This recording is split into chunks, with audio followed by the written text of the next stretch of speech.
Photography books are an incredible source of inspiration for me, and although they're not as accessible as photography is online, when you do pick up a nice book and you can sit down with it in your own time and just appreciate a photographer's body of work the way that they wanted it to be seen, it's a beautiful thing. And to wrap up 2022 on the channel, I wanted to share a few of my favorite photography books that I've purchased in 2022. These didn't all necessarily get published this year. There's no real relationship between them. These are just some books in no particular order that I've really enjoyed this past year, and today I want to share some of them with you.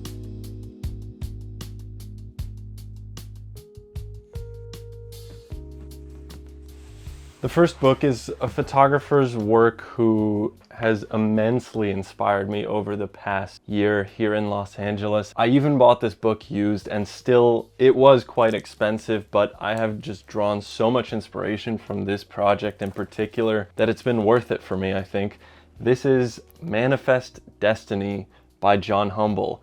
As you can see, it's a huge book in this beautiful blue case, and it's a collection of John Humble's landscapes of Los Angeles. John Humble is an incredibly underrated photographer who moved to LA in 1974. I think the best way I can sum this work up is by reading a sentence from the foreword in this book. In 1979, I acquired a 4x5 view camera and began to photograph the Los Angeles that I perceive every day. A Los Angeles that tourists seldom see and that locals seldom notice. He has a lot of these photos that I would describe as a juxtaposition between like a very picturesque suburban residential neighborhood that sits right up against some huge industrial structure, and it's just a very unique landscape that I think can really only be found in Los Angeles. Easily the most beautifully printed book I own, and it's been one of my greatest sources of inspiration in this past year. Moving to the other side of the US, the next book I want to talk about is Langor by Donovan Smallwood. This couldn't be a more different style of image to John Humble's, but kind of an equally large book. This was published by Trespasser Books this year, I believe. It's beautifully printed, and it's this very dreamy black and white sequence that was made in Central Park in New York City. In the back of this book, Donovan Smallwood says, "I made these photos between the spring and autumn of 2022. Each day I woke up around sunrise and wandered around Central Park, accompanied by a plume of memories. Thinking of what the park has meant for me all my life, thinking of Seneca Village, thinking of escape, thinking of home." It's a beautiful, dreamy sequence, very poetic, stunning portraits in here, and I also love the way that it's printed.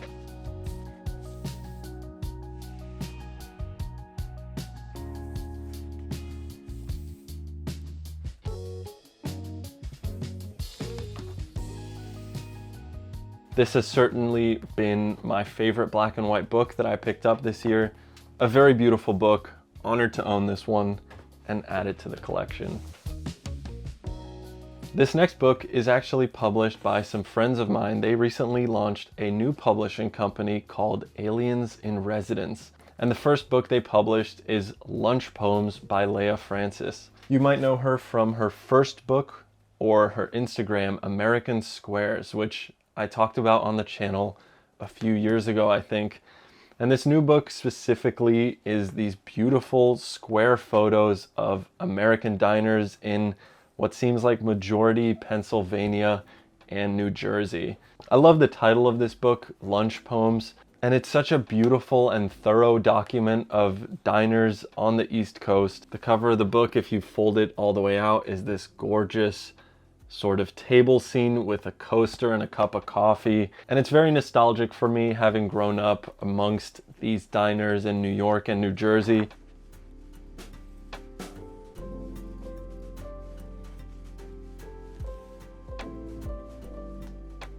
Last time I checked, there was only about 30 copies of this left, so I'll link it down below.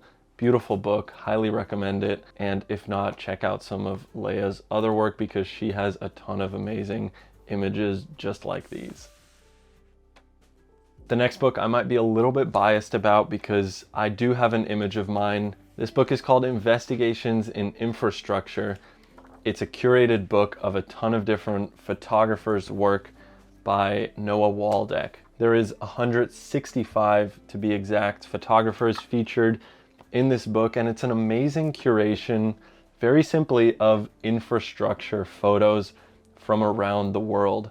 It could be a bridge in New York City or a power line somewhere in Europe. I think Noah has this amazing way of pulling together 165 different people's work and somehow making this very cohesive looking book out of it, as if we all work together to specifically make an image for this book. You'll get this pairing, like for example here, a shot of the old 6th Street Bridge in Los Angeles next to like a new suburban American neighborhood being built, and they just connect so well. And the sum of everything in here and all these different people's work is such a beautiful product.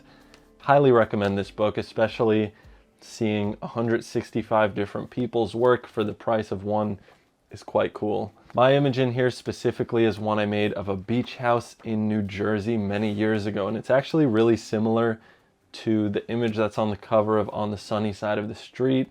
It's got these windows lit up and then just a ton of power lines hanging over it, and I think that's really the infrastructure element in that image. I didn't end up using it in On the Sunny Side of the Street, but I think it fits very nicely in here, so a big thank you to Noah for including that one. The next book I think is a really playful and beautifully made book called 200 Views of Mount Fuji by Hiroshi Masuko. This book, as the title suggests, features 200 different images of the very famous Mount Fuji. I think to me there's something so clever about this concept of making a book that's all about such a famous landmark. Mount Fuji is something that's photographed by probably every person who's ever seen it, and somehow there are so many unique perspectives. It's beautiful seeing all this context, whether it's somebody standing in front of it, some train tracks. This book is as much about the mountain as it is the landscape around it.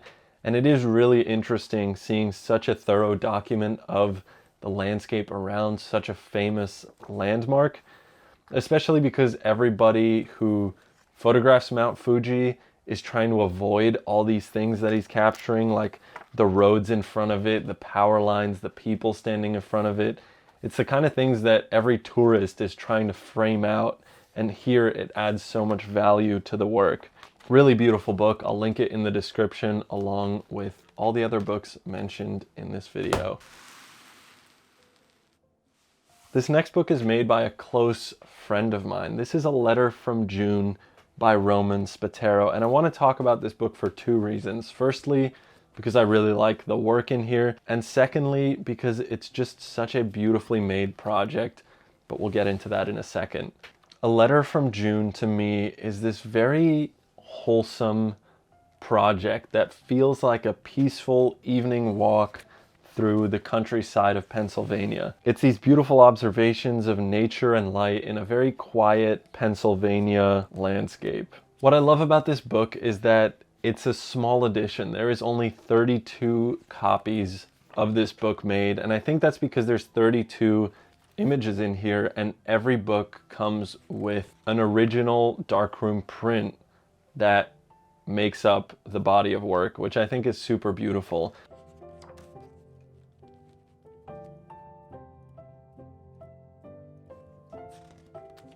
Roman bound all 32 copies by hand and hand painted every single cover. I think it's such a beautiful practice for photographers to make printed versions and final products of their work like this, even if it is 32 handmade copies. It's not a huge edition, but then it becomes this special little object, and it feels like an honor to own one of the 32 copies of this.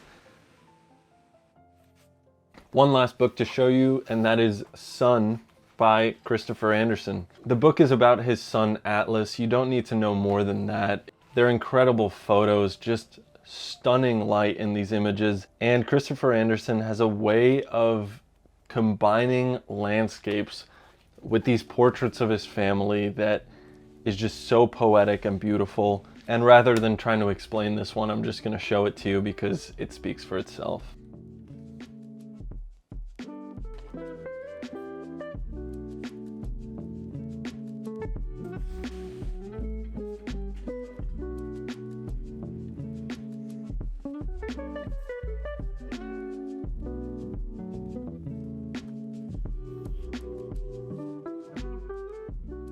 One image in particular that just left me speechless was this one of his son looking at a vase of flowers, and the light is kind of passing through in this incredibly beautiful way. That photo has me truly speechless. So there it is. Those are just a few of my favorite books that I picked up this year. I hope there was something in here that you enjoyed that maybe you could look further into, or maybe you will decide to make a beautiful book out of your own work after seeing this. Thank you guys so much for watching. I hope you guys are having a lovely holiday season. Finally, thank you to Squarespace for sponsoring this video. Squarespace is an incredible all-in-one website building platform that you can use to build your photography portfolio online. I've been using Squarespace for so many years now, and they've made it so easy to get a website up and running with my photography.